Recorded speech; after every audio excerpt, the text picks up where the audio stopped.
up? Welcome back to the channel. Kung bago ka lang sa channel na to, like, comment, share. Reaction video tayo. Ha? Huwag manood mag-isa. Yan ang title niyan, guys. Reaction video tayo, guys. My name is June Mahinay. Yan, guys. Yan na, re-reaction natin to. Yan ang napaparamdam, napapakita. Iba-ibang nila lang tinapakita, guys. Kaya, guys, panoorin na natin to. Sa ating mga bagong video.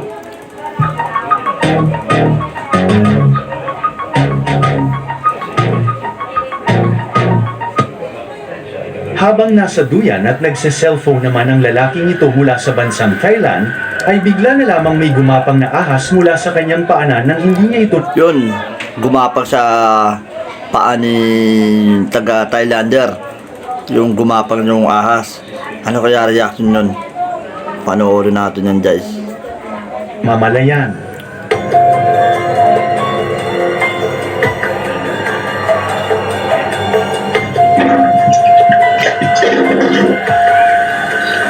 Yan, guys, nagulat yung lalaki, bigla na lang sa tumayo eh.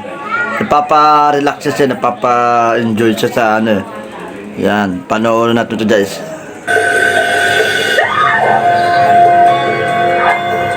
Matapos maramdaman ang gumagapang na ahas sa kanyang binti, ay napatalo na lamang ito mula sa duyan. Dala din ng kanyang takot ay naihagis niya papalayo ang kanyang cellphone. Ayon sa local media news report sa Thailand, ang ahas ay hindi naman venomous kaya ligtas ang lalaki. Agad naman gumapang ang ahas papunta sa damuhan.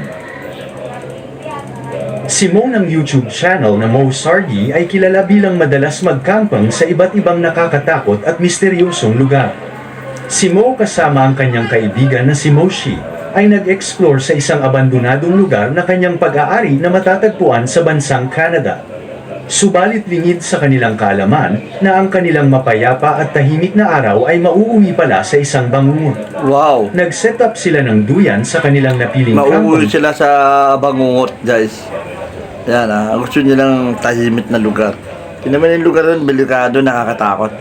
Maraming nilalang na hindi natin alam, na hindi natin Ay, kilala. nakatuwaan din nila na maglaro ng pana at kanilang tina-target ang isang Alam ko po, yung nakakatakot ano na yan, maskara na kanilang nakita sa lugar. Ulo ng Habang mga pinapana ang demonyo. nasabing maskara, ay bigla Maskara? na lamang may hindi inaasahang mangyayari. Yo! You're going the wrong way! Are you lost? I think he's going the wrong way. I'm over here! You're going the wrong way, bro!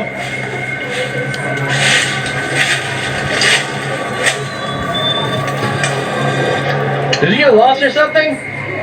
What? There's a guy? What do you mean there's a guy? Your property. There's a guy. There's a guy right there. Where? Dude, What did he look like? What did he look he like? had like a outfit on, like a camouflage, green. Actually? Yeah, he's right there. He's just wearing camo. Camo? Yeah. Yeah, he's still here. Oh, that's the camo, man? Oh my god, man. I'm kind of scared, man. Good thing it's bright outside. He was down there to the left.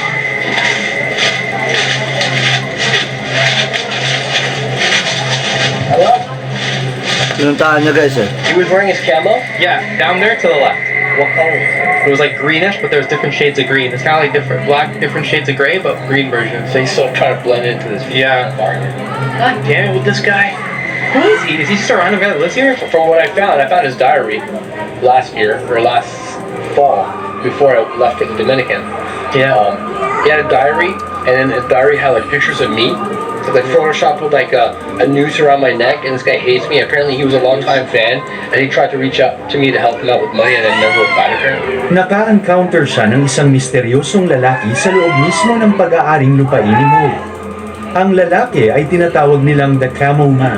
Ang misteryosong lalaki ay nakasuot ng camouflage. Nakita din niya ito sa mga huling nakaraan niyang pagbisita sa lugar. Ang lalaki ay bigla na lamang umalis nang makita niya ito, subalit nag-iwan ito ng isang diary na may picture ni Mo.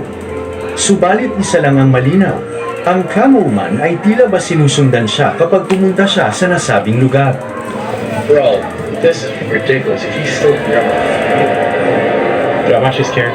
camping out here, is gonna get really scary sight. Thing is, this guy's got camo on, right? So it's like extra hard.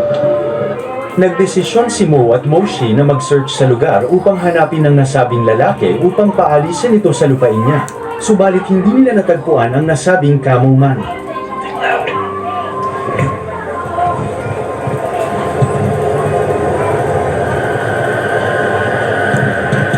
I have a feeling we're being watched, bro. Delikado yung lugar ng Jait, no? Kasi maraming dumating mga babangis na hayop. Nang maramdaman Layon, nila na may oso. nagmamasid sa kanila, ay naisipan nila na umalis muna Diba guys, sa lugar. nakakatakot mamaya bumating yung mga layon eh. Bigla lang lumusog eh, lumundag eh. Yun ang nakakatakot sa bundok na yan. Merong mga nakakatakot na babangis na hayop. Kaya sila, mag-iinat din sila. Upang isipin ng camo man na umalis na sila. Pagsapit ng gabi, ay muli silang bumalik kung saan sila naglagay ng duyan sa pagitan ng dalawang puno. Habang natutulog sila, ay eto naman ang sumunod na nangyari. Dapat siya natutulog, alam mo naman bundok na nakakatakot. Mama, dumating yung tita, tako yung layon. Ma, lutugin kayo niya eh.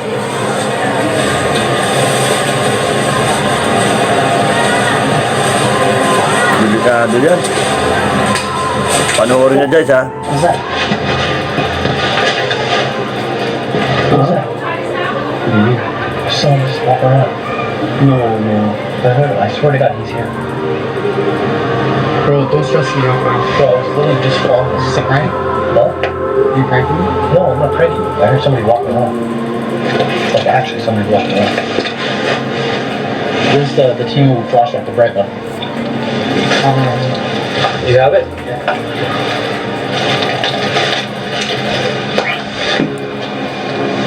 Nagising na lamang si Mo at Moshi dahil sa naririnig nilang mga footstep na bumabali sa mga tuyong sanga na nalaglag sa lupa. Gamit ang kanilang flashlight ay sini-arch nila ang madilim na paligid. Noong una ay wala silang namataan, subalit makalipas lamang ang ilang sandali ay nagpakita na ang salarin. We know you're out here watching us. Bro, I'm not gonna say. They got the camera. It wasn't animals, it was literally human. I just reviewed my footage. It definitely sounded like something around back there. So Moshi and I had to go look for whoever the was. I believe the camo guy is literally watching us. But literally, as we speak, I know where he is. He has no camo now. But we're definitely gonna find him tonight. It'd be risky. Like, we are here to camp out, but how are we gonna camp out here if this guy's literally on the property and he's watching us? Like, I heard we're supposed to see him. Mahilig sila sa mga nababangis na ano no. Mahilig sila sa matambay sa mga bundok. Mahirap na. Yo, what's up? Kunting ingat lang talaga. Bakit tumakbo? That was him. Diyan pa lang sa lugar ang daming puno ng kahoy eh no.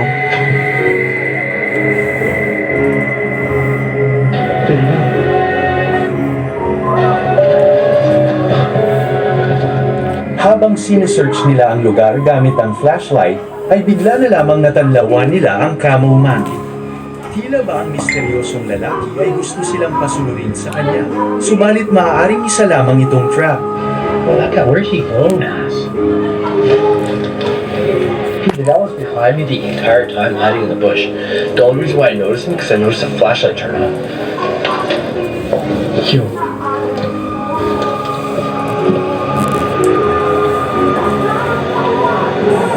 Yo, it's got so quiet. He's definitely watching us.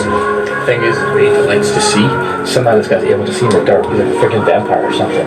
Do you want to go back to the campsite and regroup? Do what? We just left the campsite. We want to find this guy. Either he's luring us to a trap. That's what I'm thinking. That's what I'm saying. Because right now we're in unknown territory, right? Like he might have set something up. Right? Well, no, we're in my territory. It's not unknown. I know all these like trails and stuff, right? But he's hiding somewhere.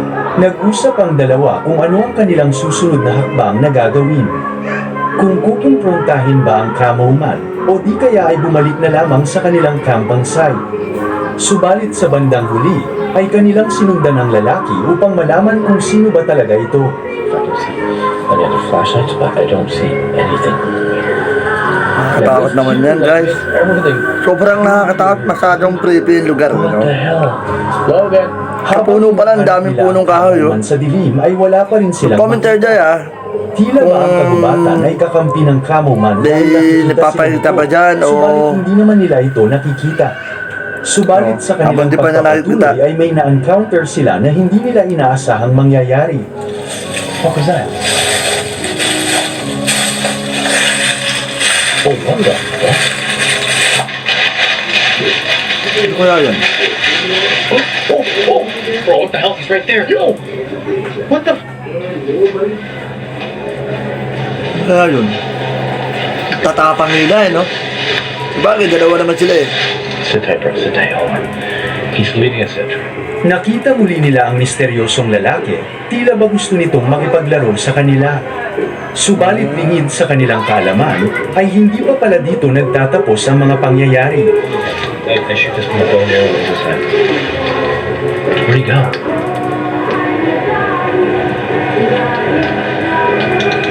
Switch it over. Oh, I just heard something from the side over here. 100%.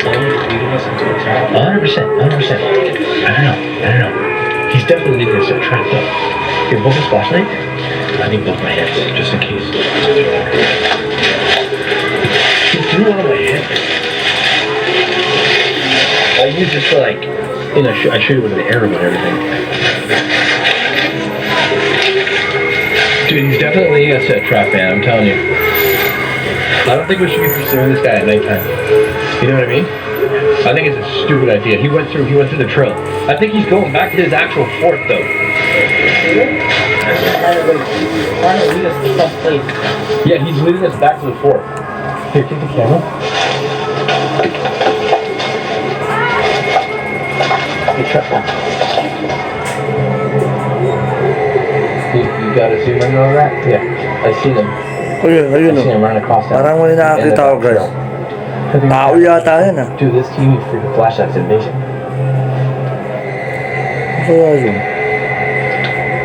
Alright, well, clearly he's leading us to like a trap, right? Yeah, dude, I don't want to go deeper. You don't know what he's got set up, like movie traps. You know what I mean? We haven't been to his campsite. We should definitely go in the daytime. Imagine if trees like set up to fall on us. I have a feeling, man. I have a feeling. There's some booby trap. He's leading us into. I don't want to take a step further, man. Like you guys know, I'm really like psychic. Like I always have like this intuition that something bad's gonna happen, and every bone in my body's telling me do not go. And I don't think I want to be honest. Nang maramdaman nila na nasa panganib na sila, ay minabuti na lamang nilang bumalik na lamang sa kanilang camping site. Subalit habang bumabalik sa site, ay naramdaman nilang sumusunod pa rin sa kanila ito. Subalit ang mas ikinatakot pa nila ay hindi pala nag-iisa ang misteryosong lalaki. It sounds like somebody took a step. Turn off your light first. So I don't want to turn around. Turn off. Here, you take the big flashlight. If you need to, turn it on right away. Let me man the camera over here. Turn it off. Look at that flat. Look at that light. He's there. He's moving around. He's got a flashlight on. You see him? Oh, there it is again. Who's there? Where'd it go? He's back in the house. Oh, there it is. That's not the house, dude. That's near the creek. Malay, ah. Mapakadilim. You turn off his light. Halos hindi mo nakikita, sobrang dilim. Oh, it's back on now. Alam mo, pag madilim, nakikita nila yung madilim. Kasi matalas yung mga mata ng mga aswang. Sobrang dilim, matatalas yung mga mata nila. Habang papalapit sa kanila ang naririnig nilang mga footsteps, dito ay napagdesisyonan nila na kailangan na nilang umalis sa lugar. I don't think we should let that deter us. Delikado kasi lugar, umalis na kayo dyan. I don't want to Hindi. You actually don't I really don't want to be here right now. Like, it was fine when it was earlier, but not right now. But we said we're... He's leading us into booby traps, and you want to go towards him? Here's the thing. I never told Moshi about the camel guy until we got here. I thought we were doing a camping video. I told him we're doing a camping video. I'm playing with my hair now. It's so annoying. I told him we're doing a camping video, but I didn't tell him about the camel guy or any of like the dangers that have been happening out here. I mean, like, if I told you, you probably wouldn't have showed up. He's the only one available that can help me, like, come and do this. I don't want to do this by myself. I don't want to get shanked. I'd rather you get shanked before me.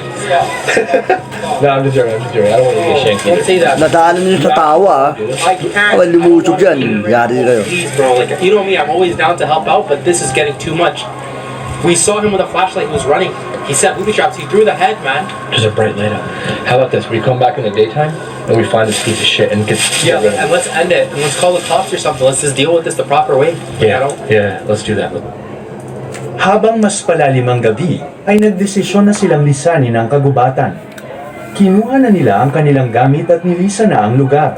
Magpahanggang sa ngayon ay palaisipan pa rin sa magkaibigan kung sino at ano ang pakay sa kanila ng nasabing mga lalaki.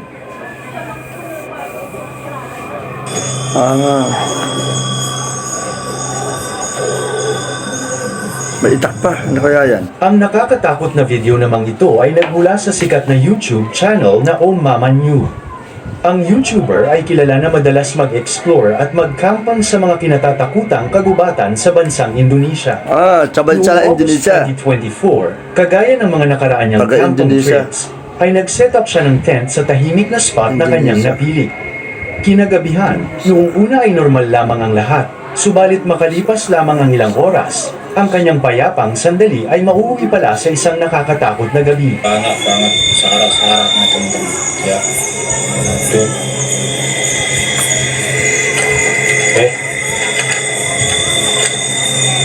Sarap palang matulog dyan, no? Pagka, sa lugar ng Indonesia yan, guys. Ada lampu di situ. Lagi.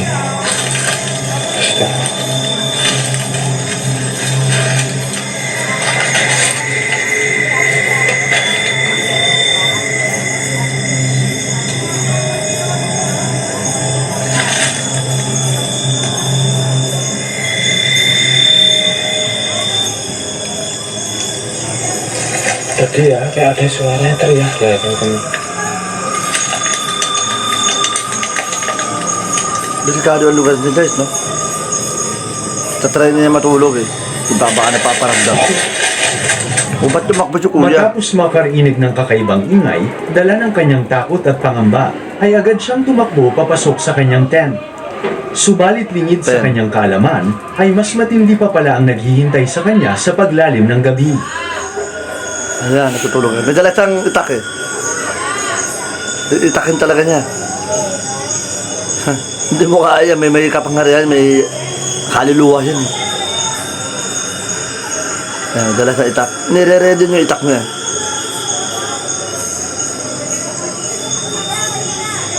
Ako magandang maarmat, baril, saka itak.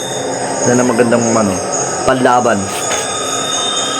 O kaya yung asin, bawang, gano'n.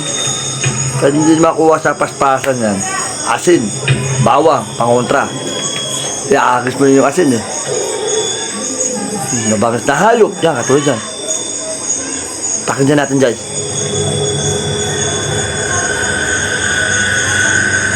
Yan, si tatay.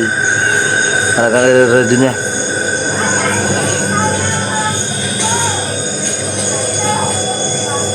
Kala mo, nasa loob siya ng bahay, no?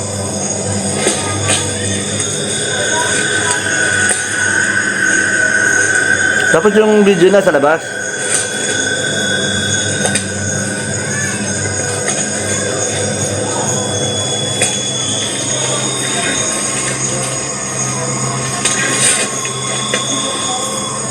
Ready mo, diba? Mga Indonesia, ready mo Indonesia. Parang Pilipino siya, no? Kaso iba nga kasalita nga lang.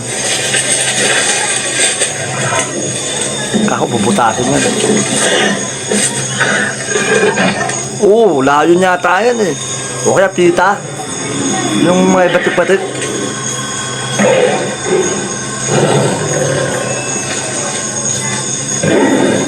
Oo nga. Layon yan. Oo, layon nga.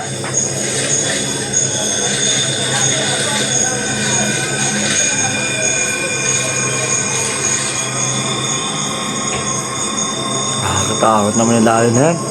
Meron palang alaga ng Indonesia. Na.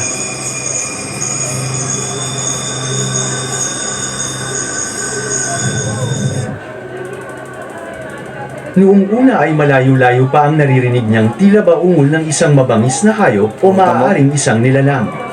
Subalit habang tumatagal, ay papalapit ng papalapit sa kanyang tent ang ingay. Kaya naman pinapakiramdaman at alerto siya sa posibleng pag-atake ng nilalang.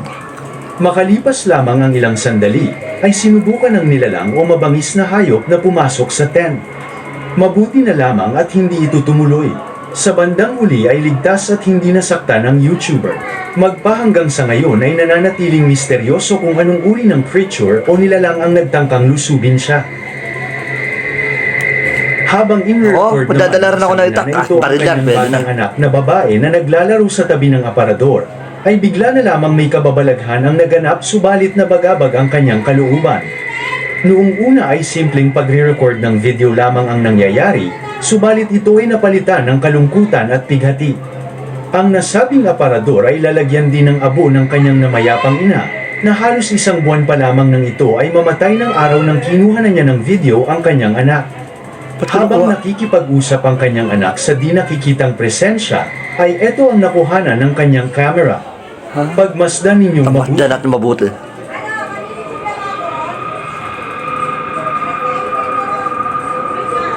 Bata, no? Ano kaya yun? Ay, may dumaan, ah. Habang kinukuhanan ng video ang kanyang anak, ay wala naman siyang napansin na kakaiba ng mga oras na iyon. Ang nakakatakot na nahagip ng camera ay kanya lamang nakita matapos niya i-review ang footage. Isang nakakakilabot na silhouette Ulitin, ma'am. figure ang napakabilis na dumaan sa harapan ng kanyang camera habang kinukuhanan niya ng Iba video talaga ang pag kanyang pangyarihan, anak. no? Hindi naman alam ni Amanda kung ano ang kanyang nakitang dumaan na ito. Subalit naniniwala siya na maaaring espiritu ito ng kanyang ina. Bago pa man makuhanan ng misteryosong pangyayari, ay humingi siya ng sign sa kanyang ina kung naruroon pa siya sa kanilang tahanan ng namatay na ito. Kayo, ano naman sa palagay ninyo kung ano ang nakitang ito ni Amanda? Ilagay lamang ang inyong opinion sa comment section sa ibaba.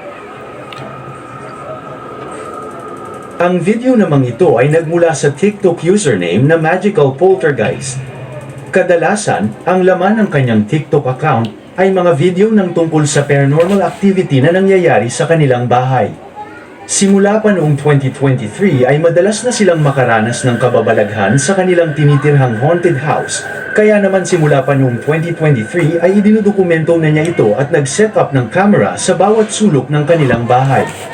Itong mga nakaraang araw lamang ay may nakuhanan ng kanilang camera na kanilang ikinatakot. Panoorin ninyong mabuti.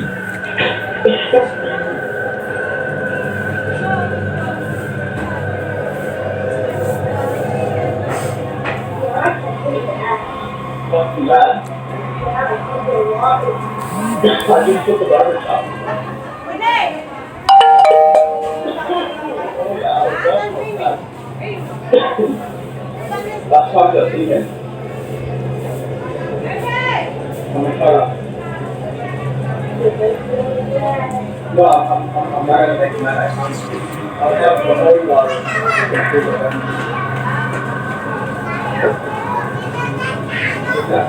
In the name of the Father, Son, and the Holy Spirit. Any entity that is in this house, this instant right now, by you reading this Bible, I command everything to leave this house this instant.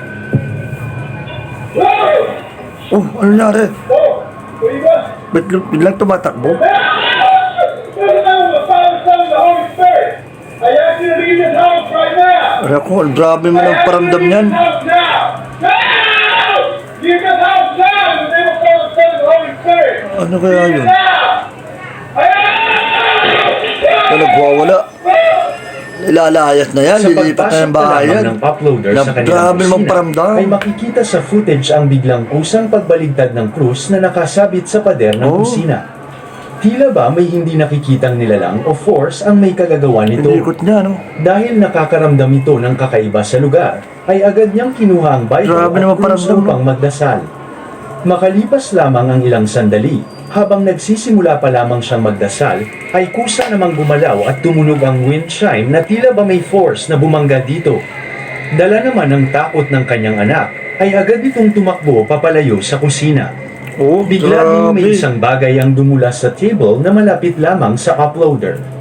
Agad naman itinapat ng lalaki ang krus sa paligid, subalit makalipas lamang ang ilang sandali ay kusa namang bumukas ang pintuan ng refrigerator na sinundan pa ng kusang pagkabuwal ng isang silya. Nalupit Ang naman yun. kamamalaghan sa bahay nila ay sinasabing pangkaraniwan na lamang para sa kanila. Grabe date, no? Ang tindi ng ano niya, ng pakiramdam niya. Kaya niyang pagalawin yung mga bagay. No? Ang lupit. Yung cross pa, binaliktad talaga. Ang lupit naman yun.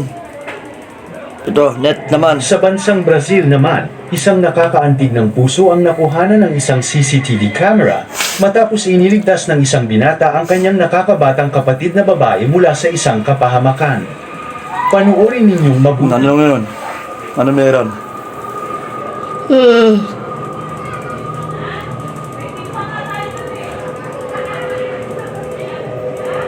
Oh, ba't biglang tumawid? Ay nako, pasaway. Ang kapatid niyang batang babae ay nagtangkang tatawid sa kabilang side ng kalsada nang hindi niya namamalayan na may paparating pala na humaharurot na sasakyan. Agad Ito naman daw, tumakbo ang kapatid niyang lalaki kahit na nalagay ito sa peligro. Hello guys, ayan na. Maraming salamat sa inyo sa Batang Bungugusan. Please subscribe mo ako guys. Sana supportahan niyo ako. Sana may level up ako sana. Sana tulungan niyo ako magsuporta. Sana tumaas yung YouTube channel ko sa Facebook, sa TikTok. Guys, please tulungan niyo ako guys. Sana supportahan niyo ako sa vlog ko sa Batang Bungugusan. At saka maraming pong salamat sa inyo, suporta sa inyo. My name is June Mahinay. Lagi ko kayo i-update sa susunod na aking video. Abang-abangan nyo po ang aking upload ko sa bagong video. Maraming po salamat sa inyo, Batang Bungugo Santos. Please subscribe po, please. Tulungan niyo ako, suportahan niyo ako. Maraming salamat po, Batang Bungugo. Paalam!